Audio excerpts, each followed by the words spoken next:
लता hall में बैठी बैठी चाय पीते हुए अपने बड़े बेटे गोपाल से कहती है, अरे नालायक, कब जाएगा बाजार और कब आएगा राशन? सुबह से कितनी बार कह चुकी हूँ, लेकिन ये है, इसको तो इस कान से सुनना और दूसरे कान से निकाल देना है। अरे माँ, छुट्टी के दिन भी आप मुझे चैन से नहीं बैठने देती हो। सप्ताह में 6 दिन ऑफिस में रहता हूँ और बाकी के 1 दिन छुट्टी मिलती भी है तो आप लोगों का नौकर बन के रह गया हूँ। मेरी तो इस घर में कुत्ते से भी बदतर इज्जत बनी हुई है। अरे चुप कर, कुछ ज्यादा ही नहीं बोलने लगा। अपना काम करने में भी कुत्ते बिल्ली की याद आती है तुझे। माँ, आपने कभी पवन को कहा है कि आज ये काम कर ले, चाहे अपने भाई के साथ यहाँ चला जा? नहीं, आपने तो उसे इतना सर पर चढ़ा लिया है कि बस वो खाना खाने के लिए ही घर पर आता है। अरे अभी उसकी उम्र है क्या ये सब करने की? शादी के बाद तो घर की जिम्मेदारी संभालनी है उसे, तो अभी जो कुछ महीने हैं उसे अपने दोस्तों के साथ जी लेने दे। वाह माँ वाह, इससे कहते हैं 2 बेटों के बीच भेदभाव। गोपाल के कंधों पर घर की सारी जिम्मेदारी थी। गोपाल कमाकर घर भी चला रहा था और घर का हर एक काम भी वही किया करता था। लता और अपने पति गोपाल की ये बातें गोपाल की पत्नी भी सुन रही थी। अरे आप हर वक्त देवर जी के पीछे क्यों पड़े रहते हैं? अभी जब उनकी शादी होगी तब जाकर उन्हें भी आपकी तरह जिम्मेदारी समझ में आएगी। जैसे शादी के बाद तक तो आपको कुछ समझ में नहीं आ रहा था। एकदम सही कह रही है तू बहू, खुद तो शादी के बाद तक कुछ नहीं करता था। वो तो बहू थी जो तुझे झेल रही थी। हाँ हाँ, अब तो बहू भी सास के साथ जुगलबंदी कर रही है, तो मेरी कहाँ चलने वाली है? क्या सही कहा ना मैंने माँ? लता, पूजा और गोपाल आपस में बात कर रहे थे, तभी पवन आता है। माँ जल्दी से ठंडा पानी दे दो, बहुत तेज प्यास लगी है। भाभी पानी तो पिला दो। अरे भगवान, नवाबजादे को जरा पानी दो, चाय कॉफी बना दो। अब क्या हो गया? मेरे आते ही भैया को मैं इतना बुरा क्यों लगने लगता हूँ? अरे मेरा लाडला, बहू पानी ला दे मेरे लाडले के लिए। कहाँ था बेटा आज पूरे दिन? भूख नहीं लगती क्या तुझे? दोस्तों के साथ खा लिया था। वैसे खाने में क्या बना है? तेरी फरमाइश का बन जाएगा, एक बार तू बोल तो सही कि ये बनाना है। कुछ भी बना दो माँ, अगर पनीर है तो वही बना लो। गोपाल को हमेशा ही अपनी माँ को जितना सुनाने को मिला करता था उतना ही पवन को अपनी माँ से प्यार मिलता, बावजूद इसके कि वो कोई भी काम धंधा नहीं करता था, जिसका गोपाल को बहुत बुरा लगता था। लेकिन वो अपने घर की जिम्मेदारियों को अच्छे से समझता था। वहीं दूसरी तरफ गोपाल की पत्नी पूजा अपनी सास की जी हजूरी किया करती, जिससे लता भी खुश होकर अपनी बहू को कुछ न कुछ दे दिया करती। ऐसे ही समय बीत रहा था और लता भी अपने बेटे पवन के लिए लगातार लड़कियां देख रही थी। एक रोज लता को उसकी बड़ी बहन फोन करती है और पवन के लिए लड़की बताती है। कल ही पवन के लिए लड़की देखने जाएंगे। दीदी कह रही थी कि लड़की अच्छे घराने की है, लड़की का बाप मसालों का व्यापारी है। क्या बात है, फिर तो आपके लाडले को दहेज भी भर भर के मिलेगा। लेकिन अगर लड़की वालों ने पूछ लिया कि आपका नालायक कमाता क्या है, तो आप क्या कहेंगे? पूरा दिन घूमता फिरता है और भूख लगने पर मुफ्त की रोटियां तोड़ता है। अजय, आप बिना देवर जी के पीछे हाथ धोकर पड़े रहते, क्यों आप इन्हें बिना बात सुनाते रहते? माँ जी से इतनी गाली खाने के बाद भी आपको अकल नहीं आ रही है? अब अगले ही दिन पवन के साथ गोपाल, लता और पूजा सभी लड़की देखने जाते हैं। लड़की का घर इतना बड़ा था कि उसे देखकर लता की तो आंखों में चमक आ गई थी। पूजा अपनी सास से कहती है, माँ जी क्या घर है, इतनी बड़ी हवेली तो मैं पहली बार देख रही हूँ। नौकर चाकर, लेकिन ये क्या हमारा रिश्ता मानेंगे भी? अच्छा नहीं बोल सकती तो कुछ गलत भी तो मत बोल बड़ी बहू, कम से कम गवार वाली हरकतें मत करो आप दोनों। कुछ देर बाद लड़की को लाया जाता है। लड़की के घर के साथ लड़की की सुंदरता भी उस बड़े से घर को 4 चांद लगा रही थी। लता और उसके परिवार को तो लड़की पसंद आ जाती है, लेकिन लता अपनी होने वाली बहू से कहती है, बेटी तुम्हें तो हम रानी बनाकर रखेंगे, जो इन्होंने इतने नाजों से पाल पोस कर बड़ा किया है तुम्हें। वैसे नाम क्या है बेटा? जी सिया नाम है मेरा। बड़ा ही प्यारा नाम है। सचमुच देवर जी की जोड़ी तो इनके साथ खूब जचने वाली है, क्यों देवर जी? अरे अरे, देवर जी तो अभी से शर्मा रहे हैं। भाई साहब, मेरा लाडला बेटा पवन बड़ा ही भाग्यशाली है जो उसकी शादी आपकी बेटी से होने जा रही है। लता अपने बेटे का रिश्ता उस बड़े घराने में तो जैसे तैसे फिक्स कर लेती है और जल्दी पवन और सिया की शादी भी हो जाती है। अब सिया अपने अमीर घराने से विदा होकर ससुराल आती है। सिया के ससुराल में 2-3 दिन तो ठीक ठाक बीतते हैं, लेकिन उसके बाद सिया की सास लता के अपनी छोटी बहू के साथ तेवर ही बदल जाते हैं। बहू, तुझे आज इस घर में आए हुए 4 दिन हो चुके हैं और अब मैं चाहती हूँ कि तू भी बड़ी बहू की तरह घर के कामकाज में उसका हाथ बटाया करे। और एक बात, सुबह तुझे जल्दी उठना होगा। अगर तू सुबह मुझे जल्दी उठी हुई नहीं दिखी तो याद रखना, तेरी सास तेरी नींद खराब करने के लिए अभी जिंदा है, समझी? ये अचानक माँ जी को क्या हो गया? कल तो बिस्तर पर चाय पानी खाना आ रहा था, लगता है अब 2 ही दिन में पुरानी हो गई मैं। खैर, ये मेरे ससुराल वाले भी कौन सा और कितने दिन मुझे बैठा हुआ खाते देख लेते। अब क्या हुआ? माँ को अपने लाडले की पत्नी को इतना सुनाते हुए मैंने पहली बार देखा। क्यों सुना रही थी? न जाने बेचारा अब अपनी पत्नी का साथ देगा या माँ का। आपको बड़ा मजा आ रहा है ना? आप अपने भाई के बारे में ऐसा कैसे सोच सकते हैं? मैंने उसके बारे में वही कहा जो उसके साथ होने वाला है। क्या पता माँ जिस तरह से सिया को बोल रही है तुम्हें भी बोल सकती है, लेकिन तुम तो माँ की चापलूस हो। खैर, मुझे बहुत काम है, इस घर में कलेश तो अब शुरू होगा। अब अगले ही दिन सुबह के 3 बजते ही लता अपनी छोटी बहू को उठाने आती है और सिया भी बिस्तर से उठकर बैठ जाती है। वहीं दूसरी तरफ लता अपनी बड़ी बहू पूजा को भी उठाती है, लेकिन पूजा तो उठकर किचन में काम करने लग जाती है। लेकिन सिया अपनी सास के कमरे से जाने के बाद ही दोबारा सो जाती है। अब जब पूजा अपनी सास को चाय देने उसके कमरे में पहुंचती है तो लता अपनी बड़ी बहू पूजा से पूछती है, कहाँ है सिया और क्या कर रही है? उसे जो काम ना आए वो तू ही उसे सिखाएगी, ये तेरी जिम्मेदारी है, ठीक है? माँ जी, मैं उसे काम तब सिखाऊंगी ना जब वो काम करेगी।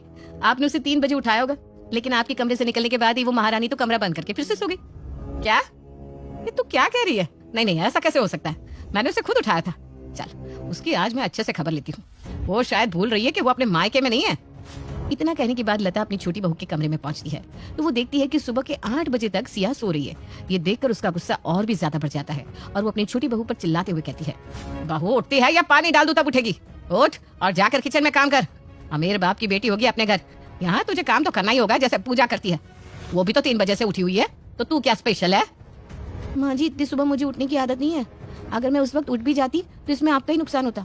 मैं चाय बनाती तो उसमें नमक डाल देती, सब्जी में चीनी। इसलिए मैंने सोचा कि काम खराब करने से अच्छा है कि मैं सो जाती हूँ। अब आप ही बताइए दीदी, मैंने कुछ गलत किया क्या? अरे बहू, तू तो साक्षात भगवान है। भगवान, तुझसे ना तो घर का काम होगा ना ही उठा जाएगा। घर में अब भगवान की नहीं तेरी पूजा की जाएगी। क्यों, यही चाहती है ना तू? सुबह जल्दी ना उठने को लेकर घर में बहुत कलेशबाजी होती है। पास के सोफे पर बैठा गोपाल ये सब देख रहा था क्योंकि उसे पहली बार अच्छा लग रहा था कि उसके बाद उसकी माँ और किसी को तो सुना रही है, वरना गोपाल से ही लता के ताने गालियों की शुरुआत हुआ करती थी और वहीं पर खत्म होती थी। माँ क्यों बेचारी को सुना रही हो? अपने लाडले को सुनाओ ना। क्यों, उसे अभी नहीं सुनाओगी? तुझे काम पर नहीं जाना है क्या? है, यहाँ बैठकर मुफ्त की रोटियां तोड़ता रहेगा। गोपाल अपनी माँ लता की ये बात सुनकर वहां से चला जाता है, लेकिन सिया को कुछ भी समझ में नहीं आ रहा था कि उसकी सास के ये तेवर इतने क्यों बदल गए, वो भी शादी के चंद ही दिनों में, जिससे सिया थोड़ी परेशान हो जाती है। लता अपने बेटे गोपाल को तो हर बात पर ताना दिया करती थी, लेकिन अब लता अपनी छोटी बहू सिया को भी हर वक्त सुनाया करती। एक रोज गोपाल देर शाम ऑफिस से लेट आता है और वो अपनी माँ की दवाई लाना भूल जाता है। अरे गोपाल, कहाँ रह गया था तू और इतना लेट क्यों हो गया तुझे आने में? माँ, आप जानती है ना बाहर कितना ट्रैफिक होता है, बस उसी में फंस गया था। लेकिन आपको देखकर मुझे कुछ याद आ रहा है, आपने मुझे कुछ लाने के लिए कहा था क्या? सत्यानाश हो तेरा, तुझे मैंने अपने सर दर्द की गोली लाने को कहा था ना, लेकिन तू भूल गया ना। एक नंबर का कामचोर नालायक है तू, किसी काम का नहीं। आपको भी ना एक छोटी सी चीज नहीं याद रहती, न जाने आगे आप क्या ही करेंगे। अरे इतनी बड़ी भी गलती नहीं हुई है, बस दवा लाना ही तो भूल गया हूँ, वो भी ट्रैफिक की वजह से। तेरे लिए होगी ये छोटी सी बात, लेकिन मेरे लिए ये बहुत बड़ी बात है। कामचोर कहीं का। अब खड़े होकर मेरा मुंह क्या देख रहा है, जाकर हाथ मुंह धो ले। ये सारी बात पास खड़ी सिया भी सुन रही थी और वो अपनी सास लता की बात सुनकर मन में खुद से कहती है, माँ जी कितनी कठोर है। जेठ जी अभी अभी ऑफिस से आ रहे हैं और वो कह भी रहे हैं कि वो ट्रैफिक में फंस गए थे, लेकिन माँ जी में तो थोड़ी भी इंसानियत नहीं है। अरे तू भी यहाँ खड़ी खड़ी मेरा मुंह क्या देख रही है? जाकर किचन में काम कर। तेरे पास कोई काम धंधा नहीं है क्या? नहीं माँ जी, मैं बस खाना बनाने ही जा रही थी, वो तो मैंने आपकी आवाज सुनी तो हॉल में चली आई। सिया किचन में काम कर रही थी और पूजा अपनी सास लता का पैर दबा रही थी। दोनों सास बहू हॉल में बैठे बात कर रहे थे और सिया किचन में काम कर रही थी। तभी वहाँ गोपाल का आना होता है और गोपाल जैसे ही खाना निकालने लगता है, सिया अपने जेठ जी से कहती है, जेठ जी लाइए, मैं आपके लिए खाना निकाल देती हूँ। अरे नहीं नहीं सिया, इतनी चिंता करने की जरूरत नहीं है, मुझे खुद ही खाना निकाल कर खाने की आदत है। मुझे कोई खाना पीना नहीं देता। अरे कोई पूछता तक नहीं। तुम अभी नई नहीं हो ना, तुम्हें धीरे धीरे पता चल जाएगा कि घर में मेरी इज्जत कितनी है।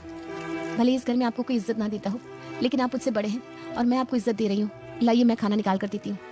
अच्छा ठीक है, तुम इतना कह रही हो तो ये लो प्लेट। और हाँ, खाना थोड़ा ही निकालना, मन नहीं आज खाना खाने का, लेकिन खा लेता हूँ। खाना नहीं खाया तो भी गाली सुनूंगा। सिया अब गोपाल से प्लेट लेकर खाना निकालने लगती है। सिया अपने जेठ के लिए खाना निकालती हुए कहती है, जेठ जी वैसे मैं एक बात कहूँ, आप दिल के बहुत अच्छे हैं और इस घर को काफी अच्छे से संभाल कर भी रखा है।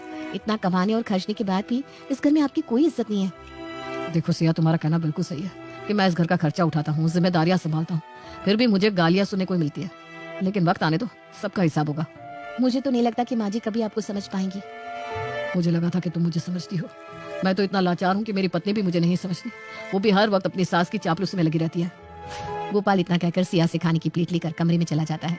अब अगली सुबह जब लता को ये बात पता चलती है कि सिया ने गोपाल के कान भरे हैं, तो सुबह सुबह लता अपनी बहू से लड़ पड़ती है। अरे बहू, तेरे काम धंधे में तो हाथ चलते नहीं, लेकिन जुबान बहुत चल रही है आजकल। क्या बात है, अपने जेठ जी के भी कान भर दिए? नहीं तो माँ जी, मैंने तो बस उन्हें इतना कहा था कि आप इस घर के बड़े हैं, घर संभालते हैं, घर का खर्चा उठाते हैं, फिर भी आपको इतना कुछ सुनाया जाता है, आपको बुरा नहीं लगता? वो मेरा बेटा है और मैं उसकी माँ हूँ, मेरा जो दिल करेगा मैं वही करूंगी। तू होती कौन है माँ बेटे के बीच में बोलने वाली? सुबह सुबह आपको अगर लड़ने का ही मन है तो पड़ोस वाली कमला आंटी से जाकर झगड़ लो। आज ही उन्होंने नाली का कचरा निकालकर बाहर कर दिया है।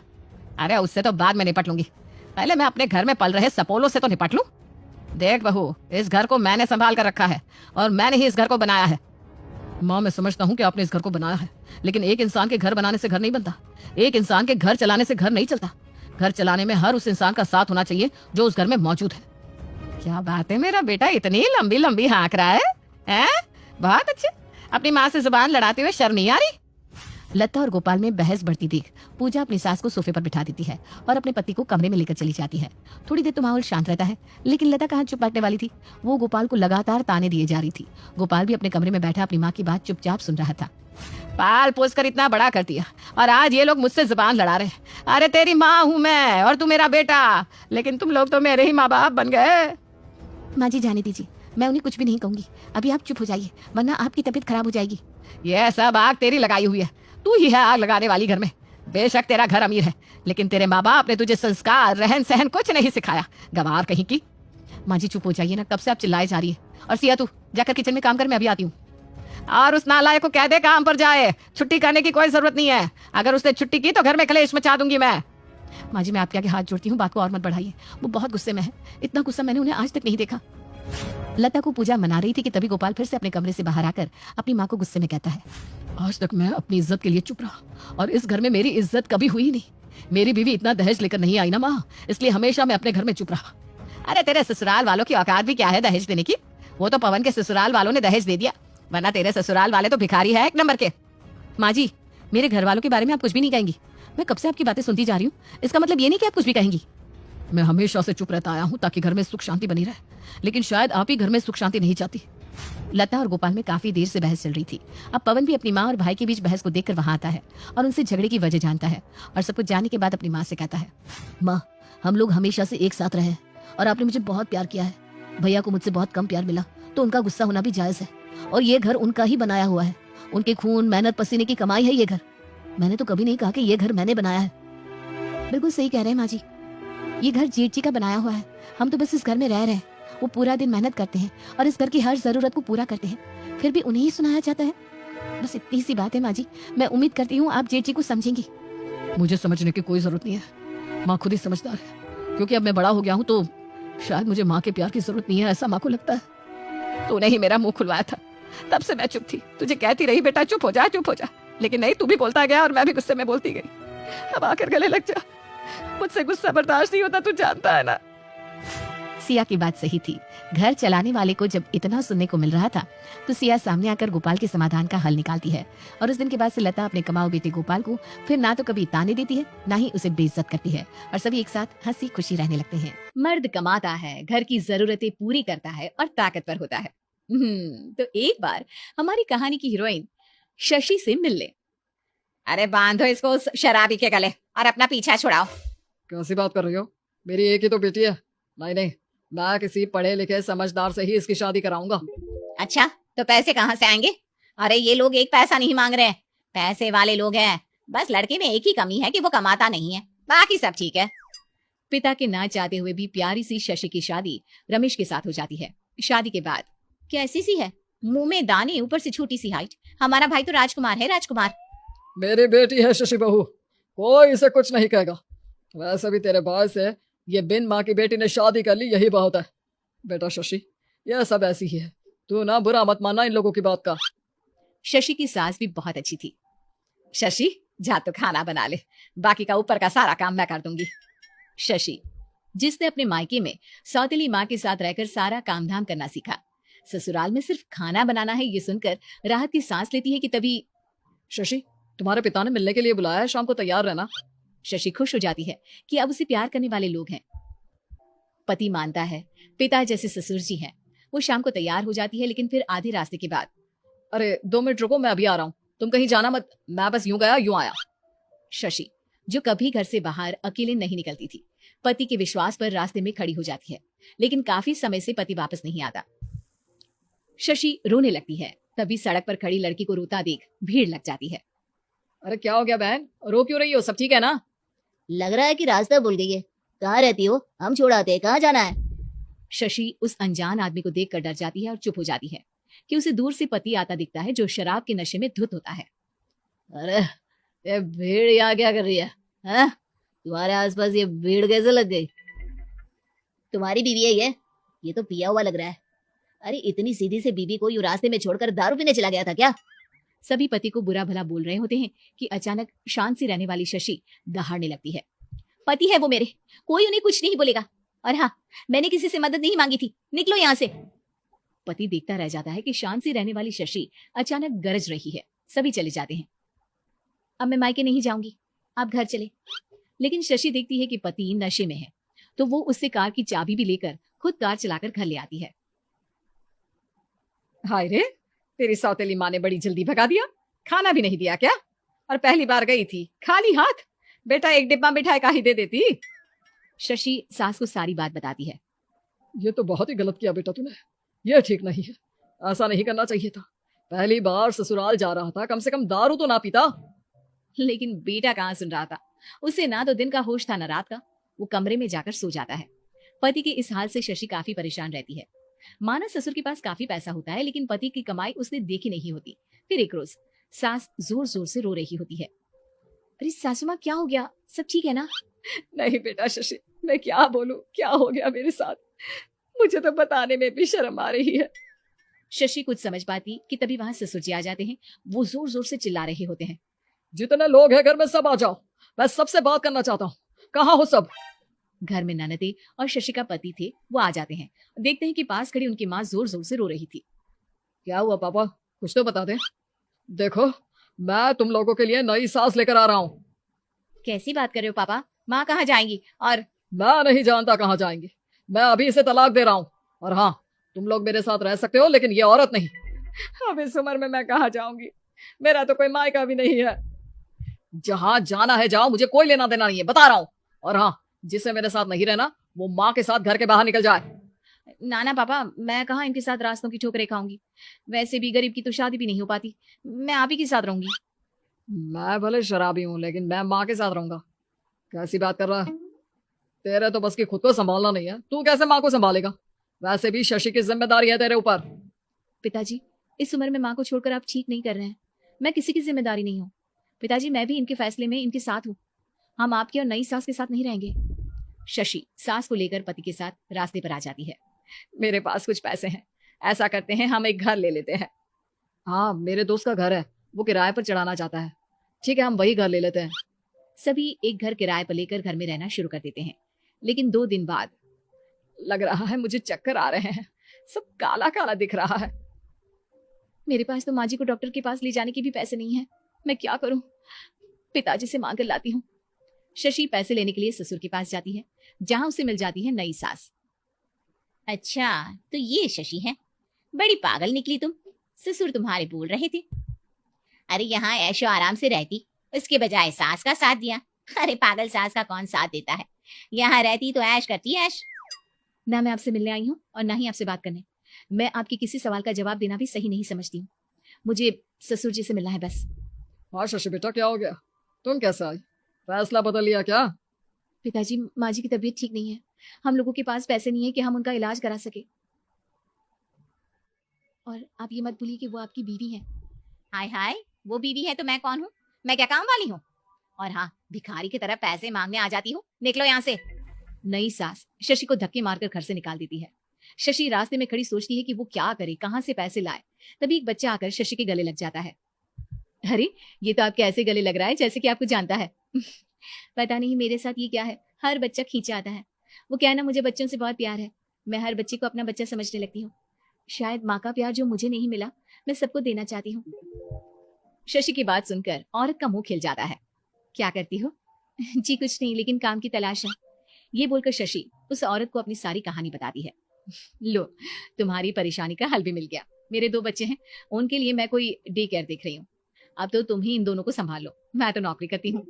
बस अब क्या था, 2 से 4 और फिर खूब सारे बच्चे शशि के घर में आने लगे थे। अब तो शशि के घर खूब रौनक लगी रहती। सास और पति के साथ वो घर चला रही थी कि एक दिन शशि कितना काम करती है, थोड़ा आराम भी कर ले। शशि, पैसे देना, दारू के लिए पैसे नहीं है। नहीं, मेरे पास पैसे नहीं है। और दारू के लिए क्या, घर पर राशन के लिए भी पैसे नहीं है। अरे तू भी कोई काम क्यों नहीं कर लेता? बेचारी अकेले घर चला रही है। शशि, तुम मेरे लिए क्यों इतनी तकलीफें झेलती हैं? ये काम तो मेरे बेटे का है। बेटी का भी तो होता है माँ जी। आपने हमेशा मुझे बेटी की तरह रखा है, तो आज क्यों? तुम दोनों का ड्रामा हो गया है तो पैसे दे दो मुझे। बोला ना नहीं है पैसे, कुछ नहीं है मेरे पास। तभी एक औरत आती है। शशि, ओ शशि, ये ले पैसे महीने के। मेरे बच्चे पर न जाने तूने क्या जादू डाला है। कहता है शशि मैम के पास ही रहना है। बच्चा आपका है ही इतना प्यारा। अभी दोनों बात कर रहे होते हैं कि पति औरत के हाथ से पैसे ले लेता है। ये क्या कर रहे हैं? मुझे पैसे चाहिए दारू के लिए, समझे? कैसे पति हो, बीवी की मेहनत के पैसे दारू में खर्च कर रहे हो? अरे इतना अच्छा परिवार है, अरे मेहनत करके सब ठीक क्यों नहीं करते? मेरे पति तो मुझे कोई काम करने नहीं देते, कहते हैं तुम मेरी बीवी हो, मेरे पैसे भी नहीं लेते। लानत है शशि तेरे पति पर। ये बोलकर वो औरत चली जाती है और शशि रोने लगती है। पति को गलती का एहसास होता है और वो उससे माफी मांगता है। मुझे माफ कर दो शशि, मेरे लिए तुमने इतने दुख झेले, अब और नहीं। ये लो पैसे, अब मैं भी कमाऊंगा और तुम्हें और माँ को एक अच्छी जिंदगी दूंगा।